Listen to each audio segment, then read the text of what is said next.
গল্পের আসর বাই অগ্নিলা চ্যানেলে আপনাদের সবাইকে স্বাগত জানাচ্ছি। আপনারা শুনছেন হুমায়ুন আহমেদের লেখা রাবণের দেশে আমি এবং আমরা, আর যে দ্বিতীয় এবং শেষ পর্ব।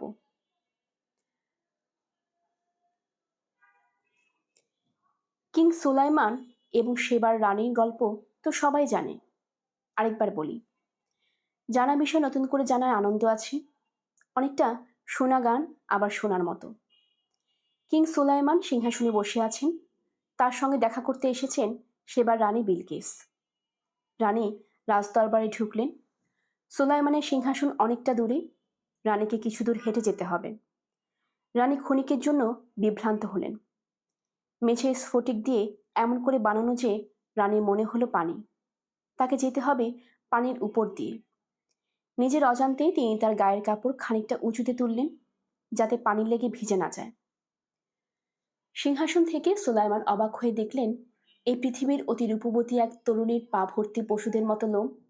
সুলাইমান রাজবৈদ্যকে এই রোগের ওষুধ দিতে বললেন। রাজবৈদ্যের ওষুধে রানীর লোম সমস্যা দূর হলো।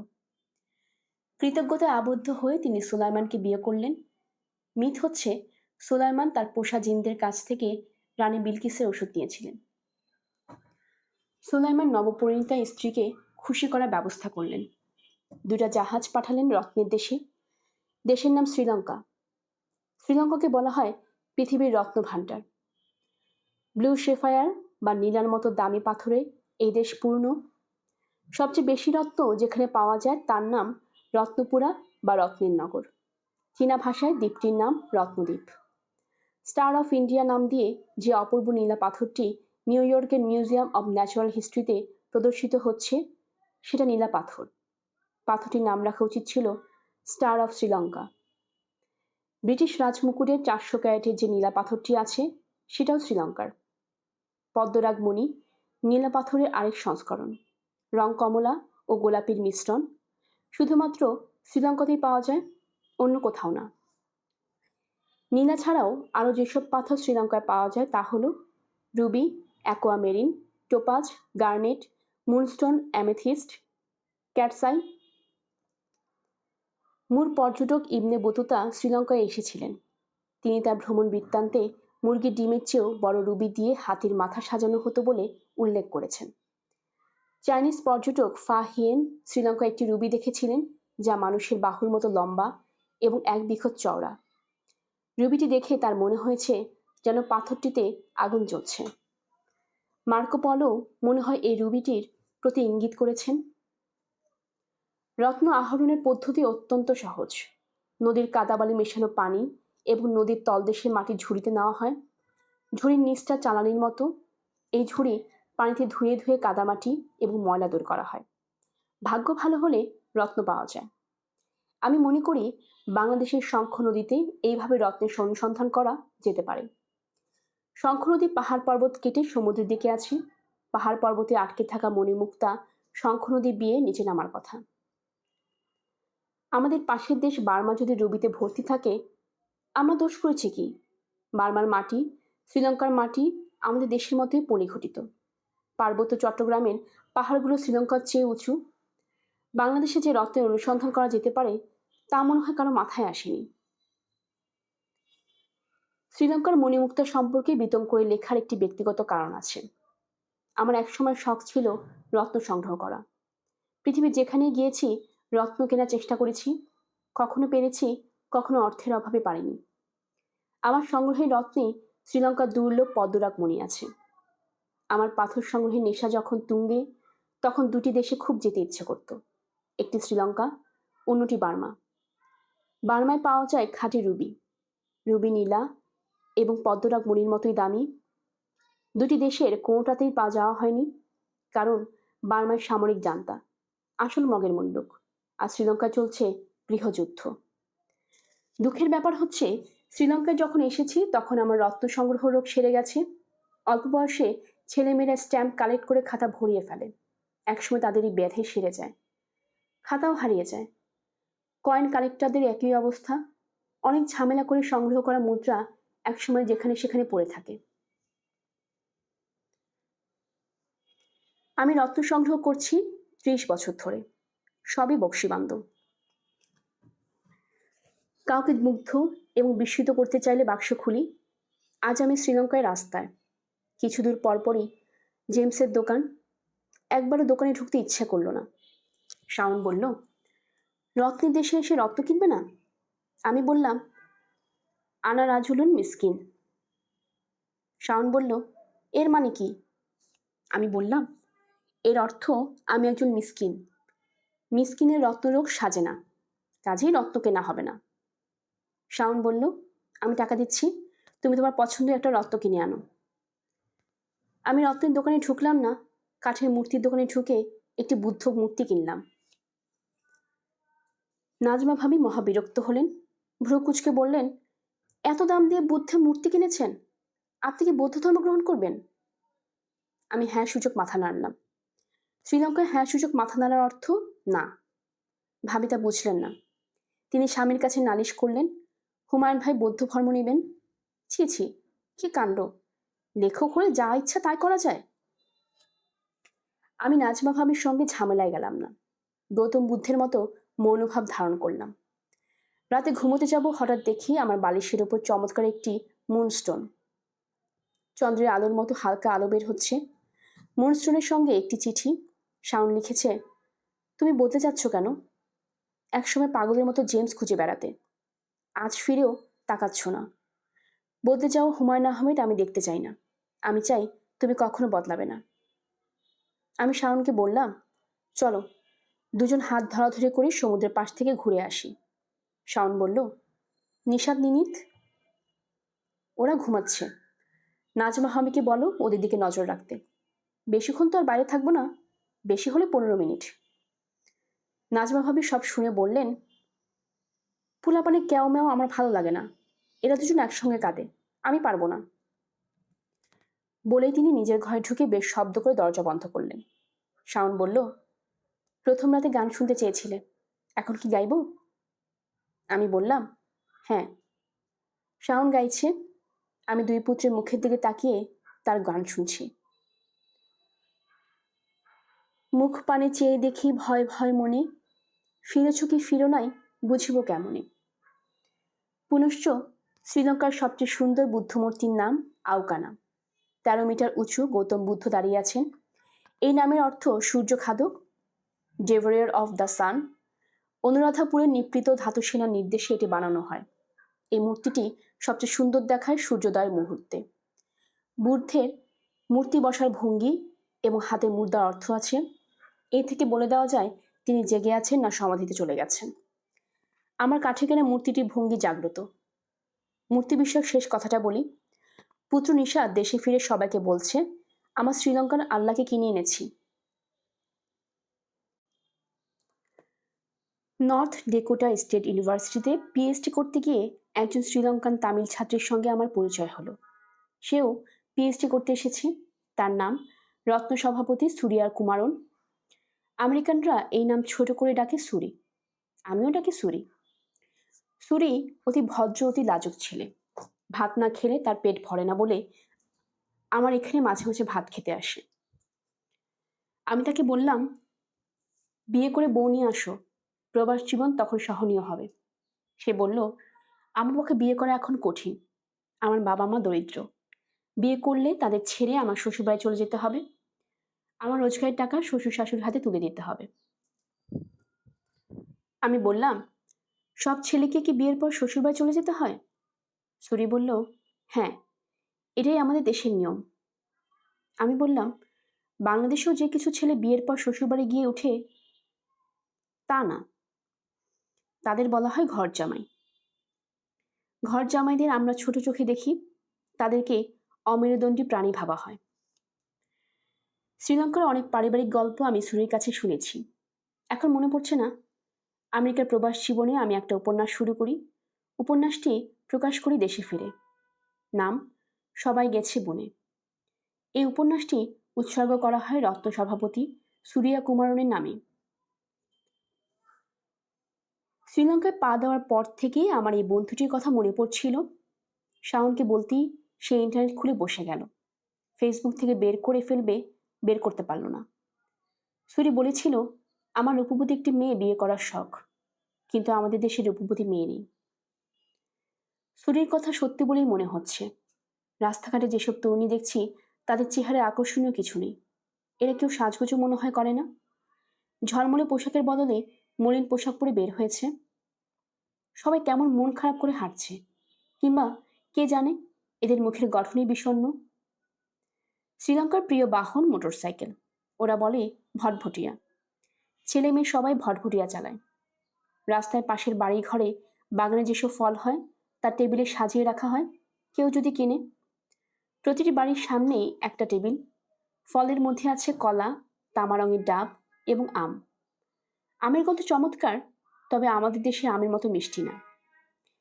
টেবিলে ছোট ছোট কাপড়ে পুঁটলি পেতে অনেকেই বসে থাকতে দেখেছি। পুঁটলিতে আছে আধা কেজি করে লাল চাল। দরিদ্র মানুষ ঘরে ফেরার সময় এক পুঁটি চাল কিনে নিয়ে যাচ্ছে।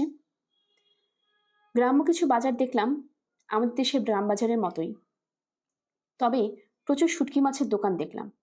লোকজন কিছু কিনুক না কিনুক, শুটকি মাছ কিনছে।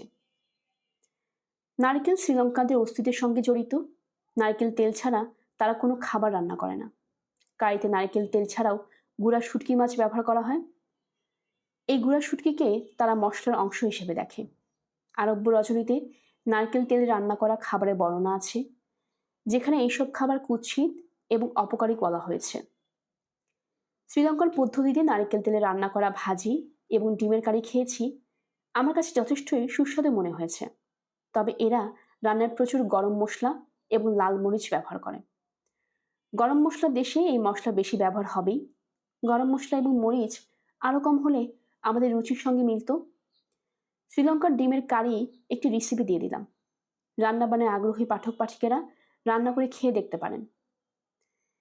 শ্রীলঙ্কার যেসব গরম মশলার চাষ হয় তার একটা তালিকা দিচ্ছি। চায়ের পরেই শ্রীলঙ্কার রপ্তানিযোগ্য পণ্যের নাম গরম মশলা। পর্যটক ফাহিয়েন, মার্কোপোলো এবং ইমনে বতুতা সবাই জাহাজ ভর্তি করে শ্রীলঙ্কার মশলা পৃথিবীর নানান দেশে রপ্তানি উল্লেখ করেছেন। গরম মশলাতে কি কি হয়? সেফরন, জাফরান, গ্যাম্বুজ, কিউমিন সিড, জিরা, দিল সিড, কার্ডামন, এলাচি, গোলমরিচ, ফিনেল সিড, সরিষা, দারুচিনি, কোরিয়ান্ডার, ধনিয়া, লবঙ্গ, নিটমেগ। আমার প্রকাশক বন্ধু আলমগীর রহমানের জন্য উপহার হিসেবে শ্রীলঙ্কার সব মশলার একটি করে প্যাকেট নিয়ে এসেছিলাম। তিনি রান্নাবান্নায় উৎসাহী। তার প্রকাশনা থেকে চমৎকার কিছু রান্নার বইও বের হয়েছে। আমার ধারণা ছিল উপহার পেয়ে তিনি খুশি হবেন।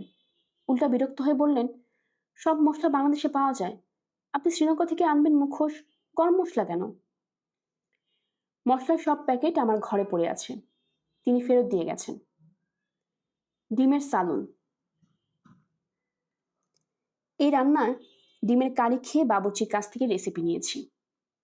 উপকরণ: 6টি ভালো মতো সিদ্ধ করা ডিম, 2 চামচ মাখন, একটি কাঁচামরিচ ছোট ছোট করে কাটা, 3টি ছোট পাতাওয়ালা পেঁয়াজ কুচি কুচি করে কাটা, 3টি রসুনের কোয়া কুচি কুচি করে কাটা, 1 ইঞ্চি লম্বা দারুচিনি, 2 টেবিল চামচ বাটা রসুন, 1 টেবিল চামচ গুঁড়া ব্ল্যাক পেপার, 1 টেবিল চামচ লাল মরিচের গুঁড়া, কয়েকটি কারি লিফ, 1 চা চামচ হলুদ গুঁড়া, 1.5 কাপ ঘন নারকেল দুধ, 1.5 কাপ সয়া দুধ, না পাওয়া গেলে পানি, 1 টেবিল চামচ লেবুর রস। রন্ধন প্রণালী: মাটির হাঁড়িতে মাখন গলাতে হবে। সয়া সস, লেবুর রস এবং নারকেলের দুধ ছাড়া বাকি সব উপকরণ 2 মিনিট স্টির ফ্রাই করতে হবে। নারকেলের দুধ, সয়া সস এবং লেবুর রস দিয়ে বলক বের না হওয়া পর্যন্ত জাল দিতে হবে। এর মধ্যে সেদ্ধ ডিম দিয়ে দিলেই রান্না শেষ। প্রিয় পাঠক, শ্রীলঙ্কার কুজিন বিশ্বসভায় স্থান করে নিতে পারেনি দেশি পদ্ধতিতে নতুন আলু দিয়ে আমাদের ডিমের ঝোল অমৃত। পুনশ্চ এই অধ্যায়ে প্রিয় নাজমা ভাবি বিষয়ে কিছু লেখা হয়নি বলে অধ্যায়টা অসম্পূর্ণ বলে মনে হচ্ছে। কাজেই তার খাদ্যাভ্যাস নিয়ে 2টি কথা। আমরা 7 দিন শ্রীলঙ্কায় থেকেছি। 7 দিনের 14টি মেজার মিল খাওয়া হয়েছে। প্রতিবারই তিনি নিজের জন্য চিকেন কারি অর্ডার দিয়েছেন। এটা বিশেষ কোনো ব্যাপার না। ফার্মের স্বাস্থ্যবান চিকেন কারিও পছন্দের খাবার হতেই পারে। বিশেষ ব্যাপারটা হচ্ছে প্রতিবারই তিনি বলেছেন, আপনারা সবাই ভালো ভালো খাবার খাচ্ছেন, আর আমার জন্য চিকেন কারি। শাওন মনে করে দিল যে প্রত্যেকেই তার নিজের খাবার নিজে অর্ডার করেছে। ভাবি বিরক্ত হয়ে বললেন, এটা কোনো কথা না, পরের বার আমি চিংড়ি মাছ খাবো। পরের বারও তিনি চিকেন কারি অর্ডার দিলেন। বাটি ভর্তি মাংস দেখে ক্ষুব্ধ গলায় বললেন, আবার চিকেন কারি? আপনারা কি আমাকে মানুষ বলে গণ্য করেন না? আমি বেন্টুটা এসেছি। হোটেলের নাম সেরেনডিপ। বলাই বাহুল্য, এই হোটেলের ডিজাইনও জেফরি বাবা করেছেন। সব সফরের থিম থাকে, আমাদের সফরের থিম হচ্ছে জেফরি বাবা। খুব কাছে জেফরি বাবার বসত বাড়ি। এটা এখন মিউজিয়াম। দর্শকরা টিকিট কেটে মিউজিয়াম দেখবেন, ছবি তুলবেন। জেফরি বাবা 90 বছরের বয়সে 2003 সালে মারা যান। মৃত্যুর আগে তিনি এই বাড়িতেই থাকতেন। দর্শনার্থীরা তার সঙ্গে ছবি তুলতে পারত, তার বইয়ে অটোগ্রাফ দিতে পারত। তিনি নেই, কিন্তু তার বসত বাড়িতে দর্শনার্থীদের ভিড় কমেনি, বরং বেড়েছে। শাওন ক্যামেরা নিয়ে তার ভাবগুরু বাড়ি দেখতে গিয়েছে, সঙ্গে পুত্র নিশাদ। আমি ছোটটিকে নিয়ে সমুদ্র তীরে বসে আছি। পাঠকদের অনেকে হয়তো জানেন, পৃথিবীতে 2 ধরনের সমুদ্র সৈকত আছে। একটা সাধারণ, যেমন কক্সবাজার সৈকত। অন্যটির নাম সোনালী সৈকত, গোল্ডেন বিচ, যার নাম বালি সোনালী। আমরা সোনালী সৈকতে আছি। আমাদের উপর নারিকেল গাছের সারি, প্রতিটি ডাব বা নারিকেলের বর্ণ তামার মতো। সোনালী সৈকতের সঙ্গে এই তামার রং চমৎকার মানিয়েছে। আমাদের সঙ্গে প্রচুর সাদা চামড়ার ট্যুরিস্ট, মেয়েগুলোর গায়ে বিকিনি। এরা সূর্য স্নান করছে। আমি এবং পুত্র নিয়ত করছি ছায়া স্নান। আমরা বসে আছি নারিকেল গাছের ছায়ায়। পুত্র নিয়ত জেগেছে, খুব হাত পা নাড়ছে।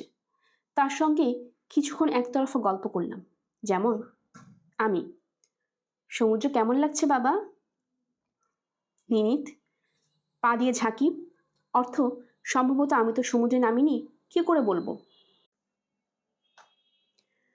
আমি, গায়ের রোদ চিরবির করছে না তো? নিনিত, কুয়াওয়া। আমি, ছায়াতে বসে মজা পাচ্ছ? নিনিত, অয়। সিলেটি ভাষায় বলল, হ্যাঁ। বেশিরভাগ সময় সে চাইনিজদের মতো কিচমিচ শব্দ করে। এই প্রথম সিলেটি ভাষা। আমাদের কথাবার্তায় সাদা চামড়া এক বুড়ি ক্যামেরা হাতে এগিয়ে এলো। এই বুড়ি গায়েও বিকিনি, থলথলে শরীর। বিকিনি যে কি কুৎসিত দেখায় তা মনে হয় বুড়িকে কেউ বলেনি। বুড়ি বিনয়ের সঙ্গে বলল, আমি কি শিশুটি একটি ছবি তুলতে পারি? বেশিরভাগ পিতামাতাই বলতো, অবশ্যই তুলতে পারো। আমি বললাম, ছবি তুলতে চাচ্ছ কেন? বুড়ি বলল, আমার বড় ছেলে একটি ছেলে হয়েছে, দেখতে অবিকল এই শিশুটির মতো। আমি গল্পটা তাকে বললে সে বিশ্বাস করবে না, ছবি দেখালে বিশ্বাস করবে। ছবি তোলো। ছবি তোলা হলো। একটি ছবি আমাকে তুলতে হলো। সেখানে বুড়ি নীলকে কোলে নিয়ে নকল হাসি হাসল। আমি বললাম, শ্রীলঙ্কা কেমন লাগছে? বুড়ি বলল, আমি তো শ্রীলঙ্কা দেখতে আসিনি, আমি এখানকার রোদ গায়ে মাখতে এসেছি। আমাদের ফিনল্যান্ডে, সেখানকার তাপ এখন 0-30 ডিগ্রি নিচে। আমি বললাম, তোমার দেশ ফিনল্যান্ড আমি বেড়াতে গিয়েছিলাম, সুইডেন থেকে জাহাজে করে। বুড়ি অবাক হয়ে বলল, ফিনল্যান্ড কেন গিয়েছিলে? আমার স্ত্রী এবং পুত্রকে বরফের দেশ দেখাতে দিয়ে গিয়েছিলাম। তুমি যেমন রোদ দেখে আনন্দে আত্মহারা, তারাও বরফ দেখে আনন্দে আত্মহারা হয়েছিল। বুড়ি বলল, তুমি কি করো জানতে পারি? আমি বললাম, আমি কিছুই করি না, আমাকে বেকার বলা যেতে পারে। বুড়ি, তুমি কোনো কাজ করো না? আমি, না। বুড়ি নিজের জায়গায় ফিরে হাত পা রোদে মেলে সিগারেট ফুঁকতে শুরু করেছে। আমি পুত্রের সঙ্গে কথোপকথনে মন দিয়েছি। আমি যাই বলছি সে তার উত্তরে কুজাতীয় শব্দ করছে। সে এই মুহূর্তে কি ভাবছে, চারপাশের জগৎটা তার কেমন লাগছে যদি জানা যেত। সেহেরি এসে বলল আমার পাশে, তার হাতে আমের জুস। এই দ্বীপে সারা বছর আম হয়। সেহেরির চোখ মুখ উজ্জ্বল। আমি বললাম, ভাবি কোথায়? সেহেরির মুখ আর হাড় হাসি হাসি হয়ে গেল। সে বলল, নাজমা গেছে সুটকেসে তালা কিনতে। আমি বললাম, তোমাকে দেখে খুব আনন্দিত দেখাচ্ছে, তালা কেনার সঙ্গে তোমার আনন্দের সম্পর্ক কি? সেহেরি বলল, সে প্রতিটি দোকানে ঢুকবে, দোকানের সব তালা পরীক্ষা করবে, শেষে কিনবে না। আবারও প্রথম দোকান থেকে তালা দেখা শুরু করবে। দুপুরে খাওয়ার আগে সে ফিরবে না। আমি এই জন্যই আনন্দিত। সেহরি লম্বা সৈকত চেয়ারে শুয়ে কিছুক্ষণের মধ্যে নাক ডাকিয়ে ঘুমোতে শুরু করলো। সে ঘুমাচ্ছে, তার পাশে গ্লাস ভর্তি আমের জুস, সেখানে মাছি ভন ভন করছে। সেহরির নাক ডাকার শব্দে তারা খানিকটা বিভ্রান্ত। সেহরির নাক ডাকা মাঝে মাঝে সময়ে এসে হঠাৎ নতুন উদ্যমে বিকট শব্দ শুরু হয়। তখন মাছির ঝাঁক পালিয়ে যায়। সেহরি একটু ঠান্ডা হলে ভয় ভয় ফিরে আসে। দৃশ্যটা দেখতে ভালো লাগছে। আমার হাতে বই, বইটার নাম আউটলাইন্স অফ সাইলেন্ট হিস্টোরি। বইটি প্রকাশিত হয় 1911 সালে। লেখকের নাম ডোনাল্ড অবিয়েস্কেরি। যথেষ্ট আনন্দ নিয়ে বইটি পড়ছি। এই বই পড়েই জানলাম কবি মিল্টন শ্রীলঙ্কা নিয়ে একটি কবিতা লিখেছেন। Embassies from region from remote, from India and the golden Cherokees, and from utmost India I sail, তাপ্রোবেন। এখানে তাপ্রোবেন হলো শ্রীলঙ্কা। শ্রীলঙ্কার আদি নাম তাপ্রোবেন। শ্রীলঙ্কার প্রথম বসতি স্থাপন করেন ওয়াইজিয়া অর্থাৎ বিজয়। তিনি তার দলবল নিয়ে কোত্থেকে এসেছিলেন শুনলে পাঠক চমকে উঠবেন। তিনি এসেছিলেন বাংলাদেশ থেকে। তার মার নাম শচীদেবী। শচীদেবী সেই সময়কার বাংলার রাজার বড় মেয়ে। কবি সত্যেন্দ্রনাথ দত্ত এই বিজয় সিংহকে নিয়ে একটি কবিতা লিখেছেন। কবিতার প্রথম দুটি চরণ, আমাদের ছেলে বিজয় সিংহ হেরায় লঙ্কা করিয়া জয়, সিংহর নামে রেখে গেছে তার শৌর্যের পরিচয়। কবিতার দুটি চরণ আমাকে দিয়েছেন সাংবাদিক বন্ধু সালেহ চৌধুরী। তিনি যে কোনো কবিতা একবার পড়লে বাকি জীবন মনে রাখতে পারেন, তবে নিকট মানুষের নাম মনে রাখতে পারেন না। তার নাতি নাতিদের কার কি নাম এই নিয়ে মাঝে মাঝে তাকে বিভ্রান্ত হতে দেখা যায়। বিজয় সিংহ বিষয়ে একটি কুৎসিত জনশ্রুতি আমাকে বললেন আর্কিটেক্ট, নাট্যকার ও নির্মাতা শাকুর মজিদ। তিনি বললেন, বিজয় সিংহের কোনো পিতা নেই, তার পিতা হলো মা শচীদেবের পোষা সিংহ। মানুষ এবং সিংহের মিলনে বিজয় সিংহের জন্ম হয়, যে কারণে তার আচার আচরণ ছিল সিংহের মতো। এরকম কোনো তথ্য আমি পাইনি। বইপত্র ঘাটাঘাটি করে আমি জেনেছি বিজয় সিংহ তার দলবল নিয়ে অর্ধমৃত অবস্থায় শ্রীলঙ্কায় পৌঁছেছেন। নারকেল খেয়ে কোনো রকমে তাদের জীবন রক্ষা হয়। বিজয় সিংহ সিংহের মতো কোনো সাহসও দেখাননি। স্থানীয় নিপীতিকে দলবল সহ নিমন্ত্রণ করে কাপুরুষের মতো সবাইকে হত্যা করেছেন। প্রাচীন শ্রীলঙ্কা রাবণের দেশ বলে আমরা জানি। রাবণ রামপত্নী সীতাকে হরণ করেছিলেন। অনেক ঝামেলা করে লঙ্কায় অগ্নিকাণ্ড করে সীতাকে উদ্ধার করা হয়। আসলে কি এমন কিছু ঘটেছিল, নাকি পুরোটাই গল্প কথা, বলা কঠিন। শ্রীলঙ্কায় লিখিত ইতিহাস শুরু হয় বিজয় সিংহ থেকে। তার আগের ঘটনা মানুষের কল্পনা, জনশ্রুতি, মিথ এবং গল্পকথা। পণ্ডিত রাহুল সংস্কৃত নয়নে আমার জীবনযাত্রা বই থেকে উদ্ধৃত করেছি। সকালবেলা আমরা সীতা এলিয়া দেখতে গেলাম। লঙ্কা যখন রাবণের দ্বীপ, তখন রাজধানী আর হরণ করে আনা সীতাকে রাখার একটা স্থান নিশ্চয়ই থাকবে। বাবু মথুরা প্রসাদ, স্থানটি নির্জনতা এবং রমণীয়তা, পাশে বয়ে যাওয়া স্বচ্ছতোয়া ছোট নদী আর পাহাড়ের গায়ে ফুলে লাল অশোক গাছগুলো দেখে বললেন, ঠিক এটাই মহারানী জানকীর অশোক বন। বড় শ্রদ্ধা ভারে তিনি অশোকের পাতা নিজের কাছে রাখলেন। আমি পাশের পাহাড়ের ঘাসের নিচে 1.5-2 ফুট মোটা কালো মাটি দেখিয়ে বললাম, আরে দেখুন, সোনার লঙ্কার দহন। লঙ্কা সম্পর্কে জিজ্ঞেস করায় আমি বললাম, রাবণের কাহিনীর সত্যতা ব্যাপারে আমি দিব্যি গালতে রাজি নেই। তবে যদি কিছু থেকে থাকে তো এই, সীতাকে সত্যি যদি অপহরণ করে লঙ্কায় আনা হয়, তাহলে তার নামে কিছু জায়গায় নাম লঙ্কায় থাকার কথা। তা কিন্তু আছে, যেমন সীতা টালোয়া, সীতাভূমি, সীতা এলা, সীতার নদী। রাহুল সংস্কৃতায়ন এই জায়গায় এসেছিলেন। সীতাকুণ্ড, সীতার দিঘি।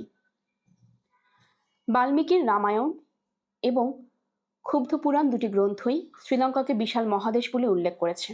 তা কিন্তু না, এই দুই গ্রন্থের সঙ্গে শ্রীলঙ্কার আয়তন মেলানো যায় না।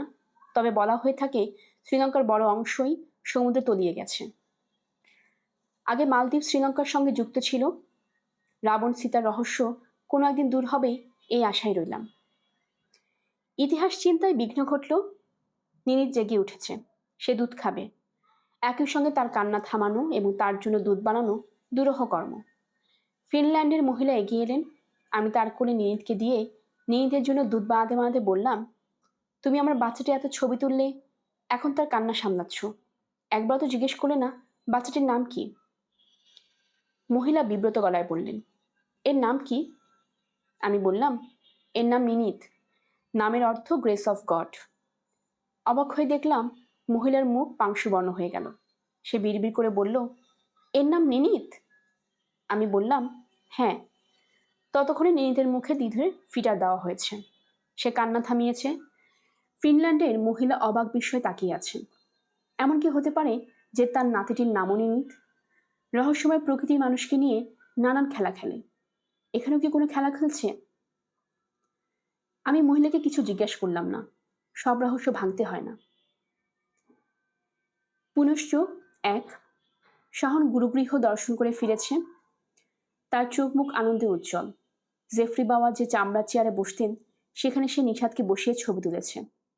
লাইব্রেরি থেকে জেফরি বাবার একগাদা বই কিনেছে। সে হাত নেড়ে নেড়ে বসত বাড়িটা কত যে সুন্দর এবং কেন সুন্দর তা বোঝানোর চেষ্টা করছে। আমি মুগ্ধ হয়ে শুনছি, এরকম অভিনয় করলাম। একবার ভাবলাম শাওনকে বলি, তোমার এই গরু কিন্তু চিরকুমার এবং সমকামী। তারপর ভাবলাম, দরকার কি এ প্রসঙ্গের? কথায় আছে, যদ্যাপি আমার গুরু বেশ্যাবাড়ি যায়, তদ্যাপি আমার গুরু নিত্যানন্দ রায়। গুরু বলে কথা। পুনশ্চ 2, জেফরি বাবা কলম্বো শহরে 1919 সালে জন্মগ্রহণ করেন। ক্যামব্রিজ বিশ্ববিদ্যালয়ে ইংরেজি সাহিত্যে পড়াশোনা করেন 1938 থেকে 1941।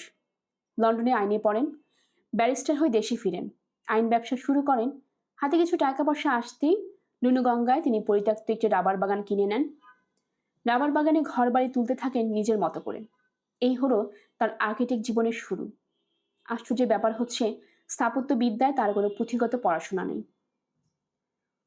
তাকে বিংশ শতাব্দীর অন্যতম শ্রেষ্ঠ এশিয়ান আর্কিটেক্ট বলা হয়ে থাকে। তিনি সাস্টেইনেবল আর্কিটেকচার শুরু করার অনেক পরে স্থাপত্যবিদ্যায় সাস্টেইনেবল আর্কিটেকচার এর ধারণা আসে। বাবার ডিজাইনের বিশেষত্ব হচ্ছে ভেতর এবং বাহিরকে মিলিয়ে দেওয়া, বাসস্থানকে প্রকৃতির অংশ করে নেওয়া। মারা যান 2003 সালে নিজে ডিজাইন করা স্বর্গচরণ লুনুগঙ্গায়। সন্ধ্যা মিলিয়েছে। আমি হোটেল রুমের বারান্দায় বসে আছি। বারান্দা থেকে সুইমিং পুল, নারকেল গাছের মাথা, মাথার ফাঁকে সমুদ্র দেখা যায়। রুম সার্ভিসে চায়ের অর্ডার দেওয়া হয়েছে। চা এখনো আসেনি। 2 পুত্রই সারাদিনের পরিশ্রমের পর ঘুমোচ্ছে। সহজে তাদের ঘুম ভাঙবে এরকম মনে হয় না। সেহেরি এবং নাজমা ভাবিকে হাত ধরাধরি করে সুইমিং পুলের পাশ দিয়ে হেঁটে যেতে দেখলাম। মনে হয় সমুদ্রের দিকে যাচ্ছেন। স্বামী স্ত্রীর ভেতর যত বৈরী সম্পর্কই থাকুক, বিদেশে তা প্রকাশ করা হয় না। বিদেশে সখী ধরো ধরো অবস্থা থাকে। চা এসেছে। শাওন টিপট থেকে চা ঢালছে। আমি সিগারেট ধরালাম। শাওন আর চোখে দেখলো, কিছু বলল না। দেশে বাইরে বেড়াতে গেলে আমার উপরি পাওনা হলো বিনা বাধায় সিগারেট ফোকা। শাওন রাগারাগি করে ভ্রমণের আনন্দ নষ্ট করতে চায় না। সারা জীবন দেশে বাইরে থাকতে পারলে মন্দ হতো না পায়ের উপর পা তুলে সিগারেট টানা। শাওন বলল, আমি ছোট্ট একটা ভুল করেছি। ভুল শোধরাতে চাচ্ছি। কি ভুল? পুরো ট্যুর প্রোগ্রাম আমার করা। এটা ভুল হবে কেন? তোমার নিজেরও কোথাও যেতে ইচ্ছে করতে পারে। এখনো সময় আছে, বলো। বিশেষ কোথাও কি যেতে চাও? আমি চেয়ারে সোজা হয়ে বসতে বসতে বললাম, চাই।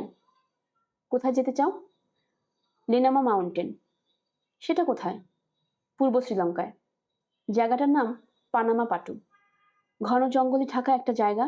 জঙ্গল ভর্তি বন্য হাতি আর লিওপার্ড। ওখানে কেন যেতে চাচ্ছ?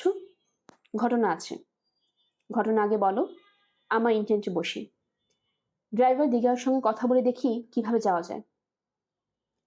আমি আয়োজন করে ঘটনা বলা শুরু করলাম। শাওন চোখ বড় বড় করে শুনছে। চোখ দেখে মনে হচ্ছে সে যথেষ্টই আনন্দ পাচ্ছে। J.R. টলকিনের নাম শুনেছ? না। হবিটের নাম শুনেছ? না। হবিট হচ্ছে J.R. টলকিনের উপন্যাসের চরিত্র। এরা সম্পূর্ণ আলাদা মানব শ্রেণী। 3 ফুট উঁচু। এদের নিজস্ব ভাষা আছে, সংস্কৃতি আছে। দেখতেও মানুষের মতো। লর্ড অব দ্য রিং ছবিটা তো দেখেছ? হ্যাঁ, একসময় তো দেখলাম। সেখানে হবিট আছে। মনে পড়েছে? হ্যাঁ, মনে পড়েছে। শ্রীলঙ্কার জঙ্গলের সঙ্গে হবিটের কি সম্পর্ক? আমি সাবধানে আরেকটা সিগারেট ধরাতে ধরাতে বললাম, হবিট কোনো কাল্পনিক বিষয় না। নৃতত্ত্ববিদরা এখন মনে করছেন পৃথিবীতে একসময় সত্যি হবিট ছিল। বলো কি? ইন্দোনেশিয়ার লিয়াংবুয়া গুহায় খর্বাকৃত মানুষের কিছু কঙ্কাল পাওয়া গেছে। নৃতত্ত্ববিদদের মাথার চুল ছেঁড়ার অবস্থা। এদের বলা হয় ইবুগোগো। নৃতত্ত্ববিদরা এদের নাম দিয়েছেন হোমো ফ্লোরেন্সিস। হোমারের মহাকাব্য ইলিয়ডে এক জাতির কথা বলা হয়েছে যারা সবাই বামন। এরা যুদ্ধে পারদর্শী। শাওন মাথা ঝাঁকিয়ে বলল, জ্ঞান না ফলিয়ে মূল ঘটনা বলো। আমি বললাম, মূল ঘটনা বুঝতে হলে জ্ঞান ফলাতেই হবে। গ্রিক দার্শনিক প্লিনি 2.5 ফুট 4 ইঞ্চি লম্বা মানবজাতির কথা লিখে গেছেন। তারা থাকতো এশিয়া মাইনর, ভারতবর্ষ এবং নীল নদের আশেপাশে। শাওন বলল, তুমি বরং আরেকটা সিগারেট ধরিয়ে শ্রীলঙ্কার বেটে মানবজাতির কথা বলো। আমি অতি আগ্রহ হয়ে আরেকটি সিগারেট ধরাতে ধরাতে বললাম, শ্রীলঙ্কার এই মানব গোষ্ঠীর নাম নিতেয়ু। এদের মূল বাস ছিল পানামা পাটুতে। বাস করত পাহাড়ের গুহায়। এদের প্রথম কথা বলে গহীন জঙ্গলের জঙ্গলি মানুষেরা। জঙ্গলিদের নাম ভাস। ভাসরা নিতেউদের অত্যাচারেও ততস্থ থাকত। নিতেউরা ভাসতে শুধু যে খাবার চুরি করত তাই না, সুযোগ পেলেই জঙ্গলি মেয়েদের ধর্ষণ করত। নিতেউরা পাখির মতো কিচিরমিচির করে নিজেদের কথা বলতো। ভাসুরা তাদের কিছু কিছু কথা বুঝতে পারত। নিতেউরা সাহসী ছিল, তবে কুকুর এবং বন্য মহিষ ভয় পেত। ভাসরা এই পর্যায়ে অতিষ্ঠ হয়ে কুকুর এবং তীর ধনুক নিয়ে এদের আক্রমণে করে। নিতেউরা যুদ্ধ হেরে গিয়ে গুহায় আশ্রয় নেয়। তারা তাদের শিশুদের দুহাতে উঁচু করে ধরে, এদের জীবন রক্ষার আবেদন করে। ভাসরা কোনো কথাই শুনেনি। গুহার মুখে 3 রাত 3 দিন আগুন জ্বালিয়ে সবাইকে হত্যা করে। শাওন বলল, ঘটনা কতদিন আগে? বেশি দিন না, মাত্র 2 বছর আগে। অদ্ভুত তো, এত কিছু জানলে কোথায়? আমি ভারীকে ভাব নিয়ে বললাম, প্রদীপ এ জয়তুঙ্গা নামের এক স্কলার এদের উপর থিসিস করেছেন। থিসিসের নাম the hobbits of Sri Lanka, an analysis of the legend. ড্রাইভারকে খবর দিয়ে আনা হয়েছে। আমরা পানামা পটু যেতে চাই শুনে সে চোখ তুলে বলল, সেটা তো ভয়াবহ জঙ্গল। পুরো জঙ্গল ঘেরা আছে হাই টেনশন ইলেকট্রিক তার দিয়ে, যাতে বন্য হাতে বের না হতে পারে। তোমরা সেখানে যেতে চাও কোন দুঃখে? সেখানে তো থাকার মতো কোনো রেস্ট হাউসও নেই। আমি দিঘার দিকে তাকিয়ে বললাম, আমরা সেখানে যাব না। আরামদায়ক 5 স্টার হোটেলে বারান্দায় বসে সমুদ্র দেখে সময় কাটাবো, কারণ আমরা সভ্য মানুষ। পুনশ্চ সমুদ্র দর্শন করে সেহেরি এবং নাজমা ভাবি ফিরেছেন। নাজমা ভাবি ভয়ানক উত্তেজিত, কারণ তিনি তার হ্যান্ডব্যাগ হারিয়ে ফেলেছেন। হ্যান্ডব্যাগে পাসপোর্ট এবং ডলার।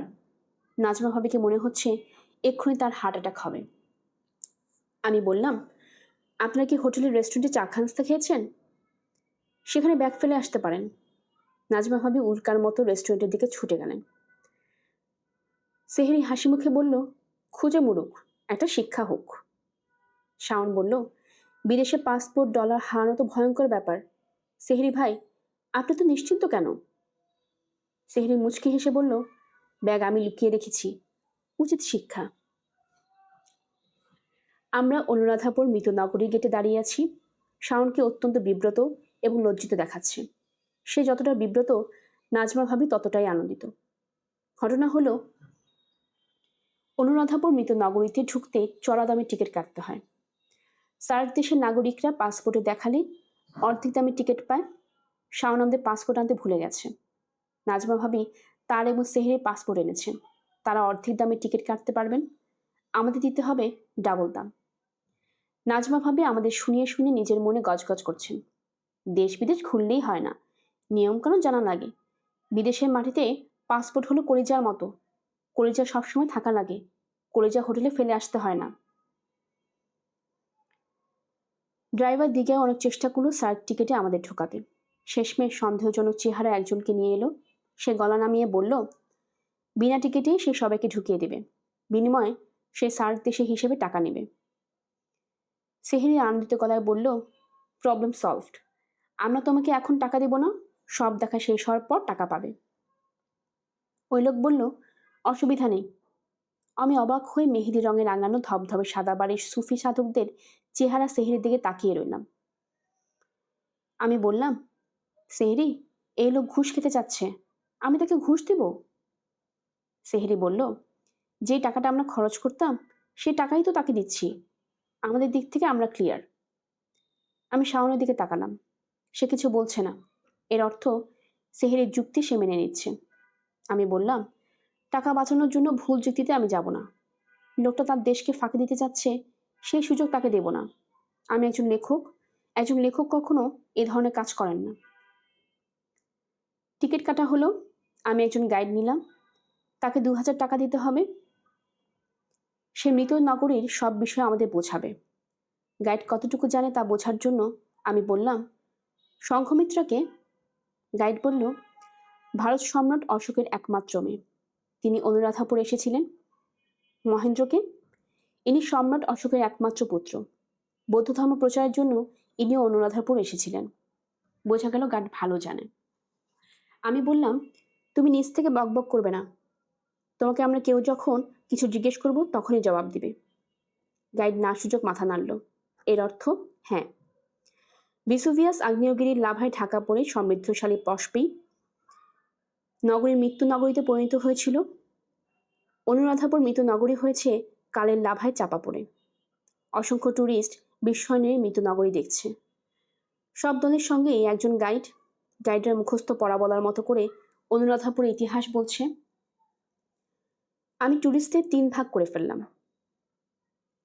এদের হাতে ভিডিও ক্যামেরা, তারা যা দেখছে ভিডিও ক্যামেরা তুলে ফেলছে। ভিডিও ক্যামেরা মাঝে মাঝে ধরছে গাইডের মুখে। এই দলে জাপানের বৃদ্ধা বেশি। ওদের নিজেদের ভিডিও করার আগ্রহ নেই বললেই হয়।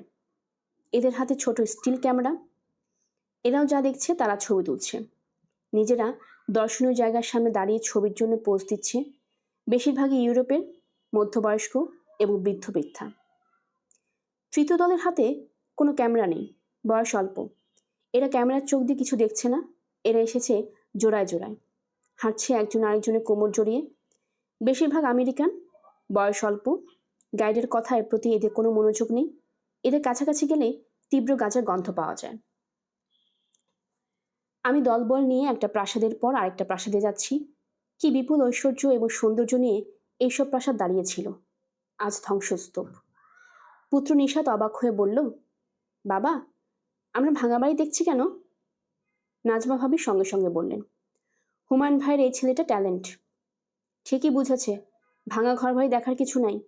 এখন পর্যন্ত হাতি দেখলাম না। ভাঙা দালানকোঠার মধ্যে ঘুরছি, সাপে কাটে কিনা কে জানে। ভাঙা দালানকোঠা, সাপের আখড়া, ডলার খরচ করে এসে সাপের কামড় খাওয়ার কোনো মানে হয়? ভাবি একা আমাদের সঙ্গে ঘুরছেন। সেহরি গাড়ি থেকে নামেনি, তার পক্ষে নাকি মাইলের পর মাইল হাঁটা সম্ভব না। শাওন মহা উৎসাহে ছবি তুলে বেড়াচ্ছে। তার বুকে বেবি ক্যারিয়ারে পুত্র নিনিত ঝুলছে। তার বড় ভাই কাঁদছে না দেখে নিনিত চুপচাপ, চোখ বড় বড় করে ধ্বংসস্তূপ দেখছে।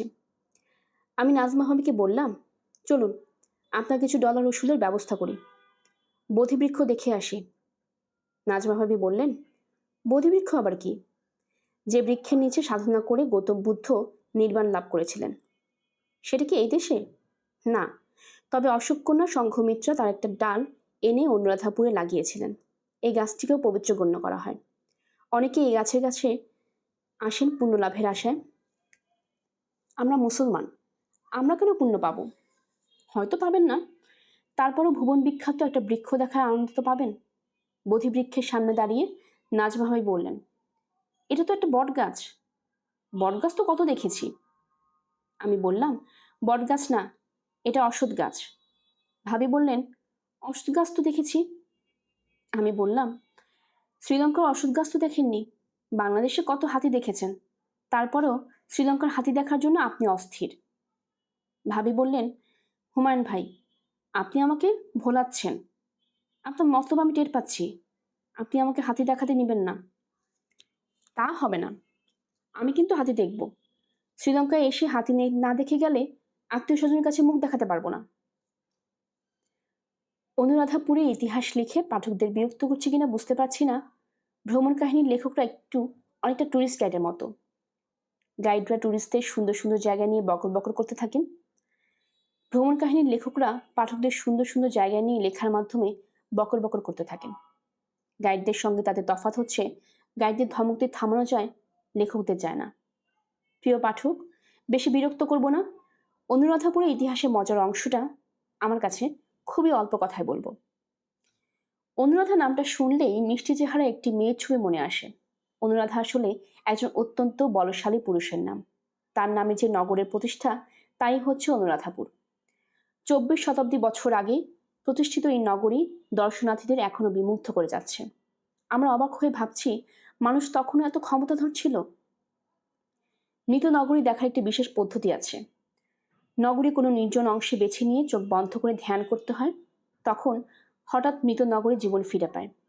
যে ধ্যান করছে তার কানে জীবন্ত নগরী নানা শব্দ, বাদ্যবাজনা ভেসে আসে। আমি তাই করলাম।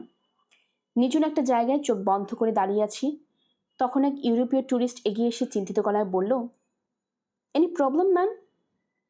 আমাকে ধ্যানভগ্ন করে থাকাতে হলো। মৃত নগরীকে জীবিত করা গেল না। গাইড ব্যস্ত হয়ে পড়ল পৃথিবীর সবচেয়ে বড় শুয়ে থাকা বুদ্ধ দেখানোর জন্য। বুদ্ধমূর্তি দেখতে দেখতে ক্লান্ত হয়ে পড়েছি, তারপরও গেলাম দেখতে।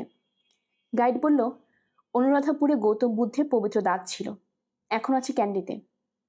আমি বললাম, তোমাকে তো প্রশ্ন না করে চুপ করে থাকতে বলেছি, কথা বলছো কেন?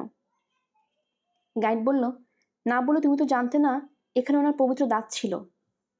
আমি বললাম, যার যিনি নিয়ে এসেছিলেন আমি তার নাম জানি, তুমি কি জানো? না। ওনার নাম কি? আমি বলা শুরু করলাম। পাঠক নিশ্চয় ভ্রু কুঁচকে ভাবছেন, বুঝলাম, জ্ঞান ফলানো শুরু হয়েছে।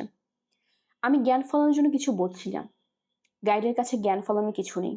আমার লক্ষ্য শাওন। পৃথিবীর সব স্বামীর মতো আমি স্ত্রীকে মুগ্ধ করতে ভালোবাসি। এই সুযোগ তেমন হয় না, আজ হয়েছে। শাওন ক্যামেরা হাতে এগিয়ে এসেছে আমার গল্প শুনতে।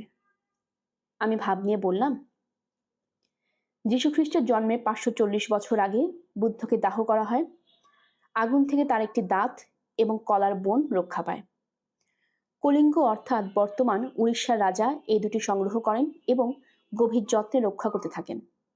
কলিঙ্গের রাজার বিরুদ্ধে যুদ্ধ ঘোষণা করেন পাশের এক নৃপতি। যুদ্ধে হেরে গেলে দাঁত এবং কলার বোন হাতছাড়া হয়ে যেতে পারে বলে তিনি তার কন্যা রানী ওয়ালিয়াম কুমারীকে তীর্থযাত্রা সাজিয়ে শ্রীলঙ্কায় পাঠিয়ে দেন। রানী ওয়ালিয়াম কুমারীর ছিল মাথা ভর্তি লম্বা চুল। তিনি সেই চুলের ভেতরে দাঁত এবং কলার বোন লুকিয়ে শ্রীলঙ্কায় চলে আসেন। অনুরাধাপুরের নৃপতি তখন রাজা শ্রী মেঘাওয়ানা। তাকে এই দুই পবিত্র বস্তু দেওয়া হয়। এই হলো ঘটনা। শাওন বলল, কলিঙ্গের রাজা কি যুদ্ধে পরাজিত হয়েছিলেন? আমি বললাম, হ্যাঁ। শাওন মুগ্ধ কণ্ঠে বলল, তুমি এত পড়াশোনা কখন করলে? I am impressed. আমি তৃপ্তির হাসি হাসলাম। যাক, অনুরাধাপুরে আসা সার্থক হয়েছে। পুনশ্চ অনুরাধাপুরের প্রায় 100 ছবি শাওন তার ডিজিটাল ক্যামেরায় তুলেছে। মৃত নগরীর আর্কিটেকচারাল বিউটি তাকে বিমোহিত করেছে। সে অনেকটাখানি খাটাখাটনি করে ফ্রেম করে যখনই ছবি তুলতে যায় তখনই নাজমা ভাবি ফ্রেমে ঢুকে পড়ে, মিষ্টি হাসি হেসে পোজ দেন। একবার শাওন বলল, ভাবি, আপনি বাঁ দিক দিয়ে ঢুকবেন না, বাঁ দিকের এই পিলারটা আমার ফ্রেমের শেষ অংশ। নাজমা ভাবি বললেন, আচ্ছা ঢুকবো না। শাওন ফ্রেম করে যে ছবি তুলতে গেছে, নাজমা ভাবি ডান দিক থেকে ঢুকে মিষ্টি হাসি হেসেছেন। শাওনের তোলা 100 ছবির 80টিতে নাজমা ভাবি আছেন। শাওন এখন চেষ্টা করছে ফটোশপের মাধ্যমে ভাবিকে মুছে ফেলতে। একটা ছবিতে কিছু সাফল্য এসেছে, ভাবির শরীর মুছে গেছে, শুধু মুখটা পিলারের মাথায় আটকে আছে। মুখ দূর করা যাচ্ছে না। মনে হচ্ছে অনুরাধাপুরে একটা পিলার সবার দিকে তাকিয়ে হাসছে। ছবি হিসেবে চমৎকার। বেন্টোটা থেকে আমরা যাব নিগাম্বু। কলম্বো হয়ে যেতে হবে। কলম্বোর কাছেই রত্নপুরা। রত্নপুরাতে আছে রত্নগিরি বা রত্নের পাহাড়। পাহাড় খুললে মনে মুক্তা। কলম্বো যাওয়ার পর রত্নপাহাড় দেখা যায়। এই রত্নগিরি বিখ্যাত আদমস পিক। অনেক উঁচু পাহাড়, উপরে ওঠা অসম্ভব ব্যাপার। পাহাড়ের নিচে ঘোরাফেরা করে নিগাম্বু চলে যাওয়া যায়। সঙ্গে গাড়ি আছে, সমস্যা কিছু নেই। আদম স্পিক সম্পর্কে কিছু বলা যাক। ৭,৩৫৮ ফুট উঁচু পাহাড়, এর চূড়া একটি পদচিহ্ন। মুসলমানরা দাবি করে এই পদচিহ্ন হজরত আদমের। বেহেশত থেকে নির্বাসিত হয়ে তিনি এসেছেন শ্রীলঙ্কায়। খ্রিস্টানদেরও এই দাবি। তাদের মতে শ্রীলঙ্কায় হলো স্বর্গভূমি, ইডেন। খ্রিস্টানদের একটি দল অবশ্য বলে এই সেন্ট পিটারের পায়ের ছাপ। বৌদ্ধদের দাবি এটি গৌতম বুদ্ধের বা পায়ের ছবি। তিনি পৃথিবী থেকে শেষবারের মতো চলে যাওয়ার সময় বা পা রাখেন এখানে, ডান পা রাখেন ব্যাংককের সারাবরি প্রদেশে। সেখানে পাথরের উপর ডান পায়ে একটি ছাপ আছে। হিন্দুদের দাবি এই পায়ের ছাপ শিবের। পাহাড়ের নিচে একটি প্রাচীন শিব মন্দিরও আছে। প্রধান ধর্মগুলির মধ্যে ইহুদি ছাড়া বাকি সবাই পদচিহ্নের দাবিদার। ইহুদিরা যদি বলতো এটি মোসেসের, মুসা আলাইহিস সালাম পায়ের ছাপ, তাহলে সর্বকথা সম্পন্ন হতো। আমার নিজের ধারণা এটা কোনো মানুষের পায়ের ছাপ না। প্রাকৃতিক কারণে শিলাক্ষয়ে পায়ের পাতার আকৃতি নিয়েছে, কিংবা মানুষই পাথর খুদে এই জিনিস বানিয়েছে। আমার এই ধারণা কারণ পায়ের পাতা 5 ফুট লম্বা। দৈত্যের পায়ের পাতা এত বড় হতে পারে, মানুষের না। ধার্মিক সেহরি বলল আদি মানুষ 60 ফুট লম্বা ছিল, তাদের পায়ের পাতা তো 5 ফুট লম্বা হবেই। আমার যুক্তি 1 মিলিয়ন বছর আগে মানুষের দৈর্ঘ্য আমাদের মতোই ছিল। গুহাচিত্রে আঁকা ছবিগুলি তার প্রমাণ। গুহাচিত্রে শিকারী মানুষ বাইসন, হাতি, হরিণ তাড়া করছে। ছবিতে আঁকা হাতি এবং বাইসনের দৈর্ঘ্য এবং মানুষের দৈর্ঘ্যের অনুপাত এই সত্যিই প্রতিষ্ঠিত করে। বিজ্ঞানের কল্যাণে আমরা জানি প্রাচীন মানুষ ছিল ক্ষীণায়ু এবং খর্বাকৃতির। পুষ্টির অভাব, চিকিৎসার অভাব, যুদ্ধ, মহামারী সব মিলিয়ে মানুষের গড়ায়ু ছিল 25 থেকে 30-এর মধ্যে। বিজ্ঞানের কল্যাণে মানুষ আজ দীর্ঘায়ু, লম্বাতেও মানুষ বাড়ছে। চীন এবং জাপান হলো উজ্জ্বল উদাহরণ। চীনের যুবকরা তো লম্বায় এখন আমেরিকানদের ধরে ফেলেছে। কলম্বো থেকে যাত্রা শুরুর আগে আগে আমি বললাম শ্রীলঙ্কায় এসে ট্রেনে চড়া হয়নি, বেনটোটো থেকে ট্রেনের কম্বন গেলে কেমন হয়। দিঘাও গাড়ি নিয়ে আগে আগে চলে গেল। সেহরি বাদ সাধল। সে বলল ট্রেন প্ল্যাটফর্ম থেকে উঁচুতে থাকে, ট্রেনের সিঁড়ি সরু, তোমার ভাবি উঠতে পারবে না। আমি বললাম দুজন ভাবিকে নিচ থেকে ঠেলবো, আমি তাকে উপর থেকে টানবো। টানা এবং ঠেলা খেয়ে সিঁড়ি বাওয়া তো ভাবির অভ্যাস আছেই। নাজমা ভাবি বললেন আপনার সব কথা আমি শুনবো, শুধু যদি আপনি হাতি দেখাবার ব্যবস্থা করে দেন। শাওন বলল ভাবি ওকে এসব কিছু বলে লাভ নেই। ট্যুর প্রোগ্রাম আমি করেছি। নিগাম্বু থেকে আমরা যাব পিনাওয়ালায়। সেখানে আছে হাতির বাচ্চার এতিমখানা। যেসব হাতির বাচ্চার মা মারা গেছে কিংবা হারিয়ে গেছে তাদের এই হস্তি এতিমখানায় রাখা হয়। তাদের খাওয়ার দৃশ্য, স্নানের দৃশ্য অসাধারণ। নাজমা ভাবির চোখ চকচক করছে, মনে হয় তিনি কল্পনীয় হস্তি স্নান দৃশ্য দেখেছেন। 4 কামরা ছোট্ট ট্রেন, কামরাগুলির অবস্থা শোচনীয়। মন খারাপ করে ট্রেনে উঠলাম। ট্রেন চলতে শুরু করা মাত্র মন ভালো হয়ে গেল। সমুদ্র ঘেঁষে ট্রেনের লাইন, শান্ত নীল সমুদ্র, সমুদ্রের পাড়ে জেলে পল্লী। দৃশ্যপট বদলাচ্ছে, সমুদ্র বদলাচ্ছে না। অনেকদিন ট্রেনে এমন আনন্দ ভ্রমণ হয়নি। একটা কথা বলতে ভুলে গেছি, ট্রেনের টিকিট ব্রিটিশ আমলের ট্রেনের টিকিটের মতো। 1 ইঞ্চি বাই 2 ইঞ্চি হার্ডবোর্ডে ছাপানো। টিকিটের রং বলে দিচ্ছে কোন ক্লাস। হলুদ রং হলে 3rd ক্লাস, নীল হলে 2nd ক্লাস। আমি কলেজে পড়া পর্যন্ত এই টিকিটের চল আমাদের দেশে দেখেছি। চমৎকার রেল স্টেশনের ছবি দেখে পাঠক বিভ্রান্ত হবেন না। শ্রীলঙ্কার স্টেশনগুলির দিন দশা। এই স্টেশন হোটেল সেল ইন্ডিয়া তাদের প্রচারের জন্য করে দিয়েছে। কলম্বোয় পৌঁছে টিম লিডার শাওন ম্যাডাম আমাদের 1 ঘন্টা সময় দিলেন। এই 1 ঘন্টার মধ্যে দুপুরে খাওয়া শেষ করতে হবে। কারোর কেনাকাটা কিছু থাকলে এর মধ্যেই সারতে হবে। আমি কলম্বোর একটা বইয়ের দোকানে ঢুকলাম। বইয়ের সংগ্রহ ভালো, বেছে বেছে বই কিনতে হয়। বই বাছাবাছি করতে অনেক সময় চলে গেল। এখন আদম স্পিকের দিকে রওনা হলে হোটেলে পৌঁছতে রাত 2টা বেজে যাবে। কাজেই আদম স্পিক বাদ দিয়ে হোটেলের দিকে রওনা হওয়ার সিদ্ধান্ত নেওয়া হলো। নাজভাবে বললেন এটা হুমায়ুন ভাইয়ের একটা সূক্ষ্ম ষড়যন্ত্র। আমরা যাতে বাবা আদমের কাছে যেতে না পারি তার জন্য বইয়ের দোকানে দেরি করছেন। বিরাট সোয়াব থেকে বঞ্চিত হলাম। আমি মনোভাব ধারণ করলাম। গৌতম বুদ্ধের দেশে ঘন ঘন মনোভাব ধারণ করতে হয়। আমাদের হোটেলের নাম club dolphin hotel, 5 star hotel. নিগাম্বুতে এটি সবচেয়ে সুন্দর হোটেল। এদের মতো বড় সুইমিং পুল সার্কভুক্ত কোনো দেশে নেই। রাত 8টায় হোটেলে পৌঁছালাম। হোটেলের লবি দেখে মন ভালো হয়ে গেল। ছেলে মানুষের মতো হাততালি দিয়ে বলতে ইচ্ছে করলো, কি সুন্দর, কি সুন্দর। হোটেলের রুম না নিয়ে আমরা একটা ভিলা নিয়েছি। ভিলায় সবাই থাকবো, সমুদ্র দেখব, আলাদা কিছু খেতে ইচ্ছে করলে রান্না করে খাওয়ার ব্যবস্থা। প্রতিটি ভিলার জন্য আলাদা অ্যাটেন্ডেন্ট। জিনিসপত্র সব নামানো হয়েছে। শাওন গিয়েছে চেক ইন কাউন্টারে। সেখানে তাকে বলা হলো, তোমার নামে কোনো বুকিং নেই। শাওন বলল, নিশ্চয়ই তোমাদের কোনো ভুল হয়েছে। ম্যাডাম, ভুল হওয়ার প্রশ্নই আসে না। শাওন বলল, এই হোটেলে ম্যানেজমেন্ট অফিস কলম্বোয়। আমি তাদের সঙ্গে যোগাযোগ করেছি। যার সঙ্গে যোগাযোগ করেছি তার নাম জোসেফ। তার মাধ্যমে আমরা একটা ভিলা নিয়েছি। ম্যাডাম, আপনার কথা ঠিক আছে, আমাদের হেড অফিস কলম্বো এবং জোসেফ হেড অফিসেই কাজ করেন, কিন্তু ক্রিসমাসের কারণে আজ আমরা ওভারবুকড। শাওন বলল, আমাদের সঙ্গে বাংলাদেশে খুব বড় একজন লেখক আছেন, আপনারা তার কথা বিবেচনা করবেন না? হোটেল ম্যানেজমেন্ট সবাই একসঙ্গে সেহেরির দিকে তাকালো। সেহেরি উদাস ভঙ্গিতে মেহেদি রঞ্জিত দাড়িতে আঙ্গুল বুলাচ্ছে। তাকে দেখাচ্ছে বেটে টলস্টয়ের মতো। বেটে টলস্টয় দেখিও লাভ হলো না। জিনিসপত্র তুলে আমরা অন্য হোটেলের সন্ধানে বের হলাম। শুরু হলো ক্লান্তিকর অনুসন্ধান পর্ব।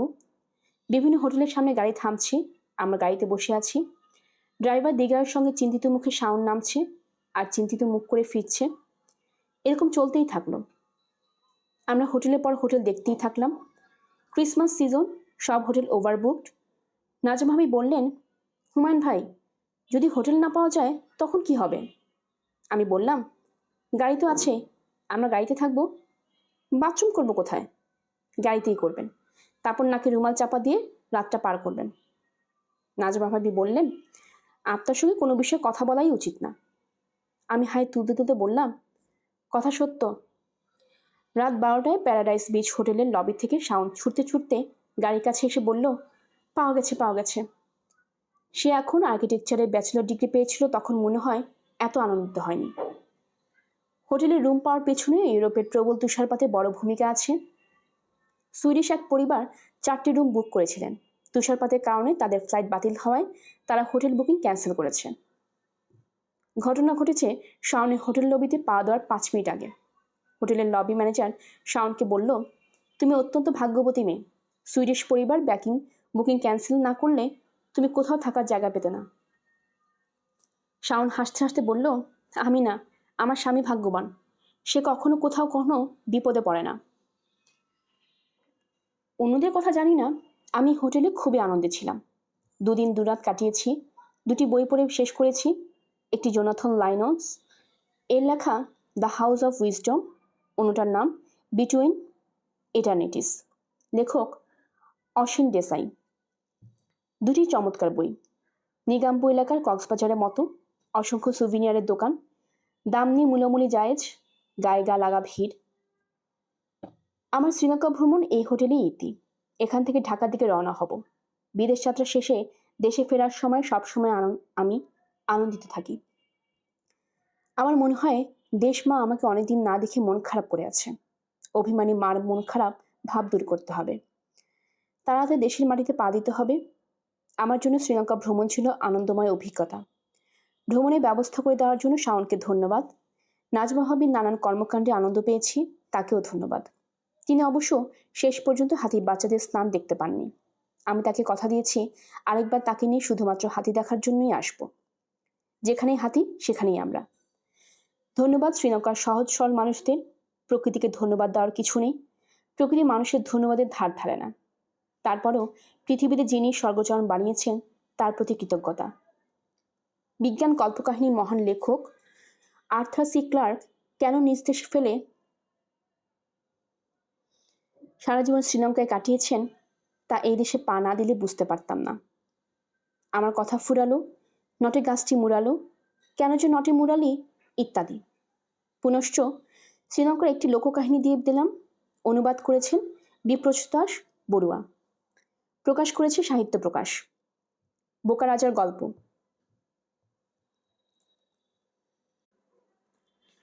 রাস্তা দিয়ে চলেছে বোকা রাজা, পেছনে পেছনে ঘোড়াটা। ভারী সুন্দর সাদা ঘোড়া, যেমন পছন্দ করতো তেমনি ভালো। বাসত রাজা সে ঘোড়াটাকে। রাজা ছিল এক বন্ধু, ভারী পণ্ডিত। সেই বন্ধুটি আর তেমনই বুদ্ধিমান। রাজ্যের যত লোক সবাই পণ্ডিতের কথা শুনত, তাকে ভালোবাসত, সমীহ করত। আর এই জন্যই রাজার যত রাগ। রাজা চায় রাজ্যের সবাই তার কথা শুনুক। সে রাজা, কিন্তুই প্রজারা শুনে কিনা পণ্ডিতের কথা। পণ্ডিতের প্রশংসা তার পঞ্চমুখ। হাটে ঘাটে সবখানে শুধু পণ্ডিতের গুণগান। রাজা এবার তেতে উঠল। অনেক খেটে খুঁটে মাথা থেকে একটু বুদ্ধি বের করলো। রাজা হুকুম দিল, পণ্ডিত, সবাই বলে তুমি খুব বুদ্ধিমান ও শিক্ষিত, তা মানলাম। এবার আমরা সাদা ঘোড়াটাকে কথা বলা শেখাও, তবেই বুঝবো তুমি কত বড় পণ্ডিত। যদি পারো তো মিলবে বকশিস, না পারো তো হয়ে যাবে হাপিস। ধর থেকে মাথা একেবারে আলাদা। পণ্ডিত বাড়ি ফিরল, মাথা নুয়ে পড়েছে, মন খারাপ, মুখে হাসির ছিটে ফোটাও নেই। দেখে মেয়ে শুধোয়, বাবা, মন খারাপ কেন, কি হয়েছে? পণ্ডিত বলল, উপায় আর কি, রাজা যা বলেছে সারা জীবনও তা আমি করে উঠতে পারবো না। শুধু এই জীবনে কেন, 7 জীবনেও কেউ তা পারবে না। মেয়ে আবার শুধোয়, কি করতে বলেছে তোমায়? পণ্ডিত তখন মেয়েকে সব কথা বলল, বলে নিঃশ্বাস ছাড়ল লম্বা।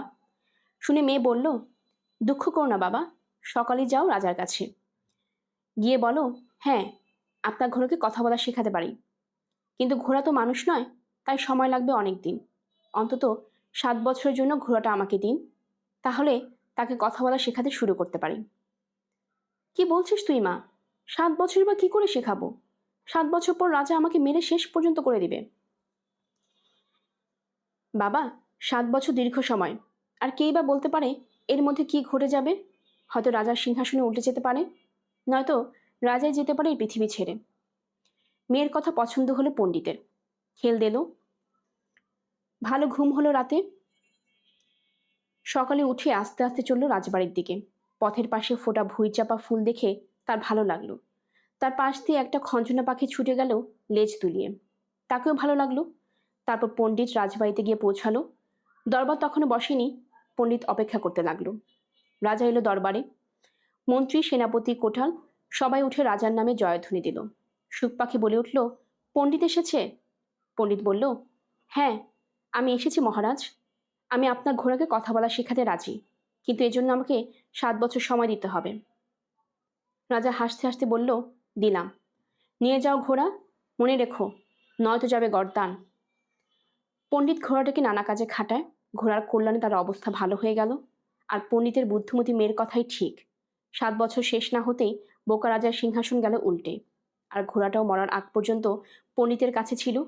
পণ্ডিতকে ধনী করে না দিলেও খাওয়া পড়া অভাব রাখেনি। গল্পের আসর বাই অগ্নিলা চাইলে আপনারা শুনছিলেন হুমায়ুন আহমেদের লেখা ভ্রমণ কাহিনীর একটি গল্প, রাবণের দেশে আমি এবং আমরা। আমরা নিয়মিত গল্প পড়ছি। আমাদের গল্প পাঠ আপনাদের কাছে ভালো লেগে থাকলে সাবস্ক্রাইব করে পাশে থাকবেন, সবার সাথে শেয়ার করবেন। সবাই ভালো থাকবেন, ধন্যবাদ।